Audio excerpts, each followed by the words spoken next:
በዚህ መንገድ ውስጥ ከኛ ጋር ነበረ።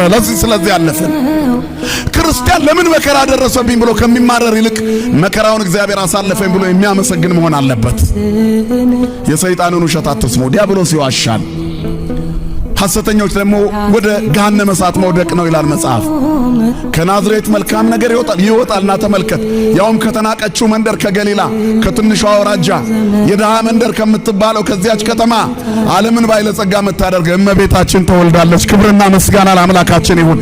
የሰማይና የንጉሥ ፈጣሪ ክርስቶስን ወልዳዋለች። አያችሁ፣ ታላቅ ተአምር በዚያ ይገኛል። እግዚአብሔር ባለበት የሚደንቅ ነገር ይሰራል። እግዚአብሔር ድንቅ ነው። በልዎ ለእግዚአብሔር ግሩም ግብርከ። እግዚአብሔር እንደዚህ በል፣ ስራ ግሩም ነው። ባይኖረንም እግዚአብሔር ስራው ግሩም ነው። ጉስቁልና ቢያጠቃንም እግዚአብሔር ስራው ግሩም ነው። ዕውቀት እየተከፈለብን ብንጨነቅም እግዚአብሔር ስራው ግሩም ነው። የማምሻ ዘመናችን ድካም የበዛበት ቢሆንም ፍጻሜያችንን ስለሚያሳምረው እግዚአብሔር ስራው ምንድነው? ንገሩኝ። ግሩም ነው በሉ። ምንድነው ስራው? እግዚአብሔር ግሩም ነው። እግዚአብሔር ስራው ግሩም ነው። እግዚአብሔርን እንዲበሉት ስራ ግሩም ነው። የበላችሁ የጠጣችሁ ብቻ የለበሳችሁ ገንዘብ ያላችሁ አይደላችሁ። ሰው ስለሆንን እግዚአብሔር ስራው ምንድነው ወገኖቼ? ግሩም ነው። ግሩም ነው። ቢኖረንም ባይኖረንም እግዚአብሔር ስራው ምንድነው? ግሩም ነው። በስጦታው አይለካም። እግዚአብሔር ስለሰጠን አይደለም፣ ሳይሰጠንም ግሩም ነው። በመከልከል ውስጥ ሰጪ ነው። እግዚአብሔር የሚከለክለን የማይጠቅመንን ነው፣ የሚሰጠን ለኛ የሚበጀንን ነው።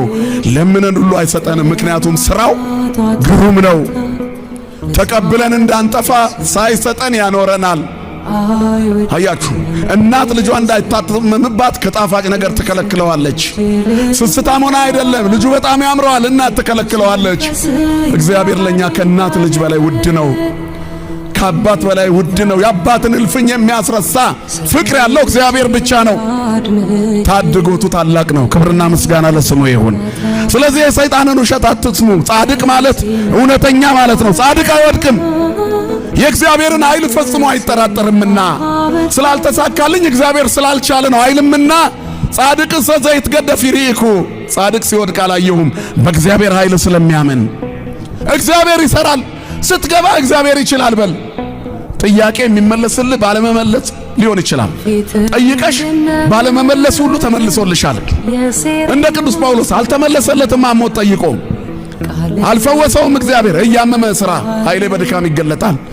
እግዚአብሔር እንዲህ እየወጋው ይፈውሳል ይሄ ሰው ብሎ እኔ ባንተ ላይ የምሰራውን ተአምር ይህ ቅዱስ ጳውሎስም እኔን ያልፈወሰ እግዚአብሔር እናንተን እየፈወሰ ነው ብሎ ሰብኳል። ንገሩኝ እስኪ። አልሰበከም። እግዚአብሔር ፈዋሽ ነው እያለ ሰበከ፣ እሱ ግን እየወጋው ነበር።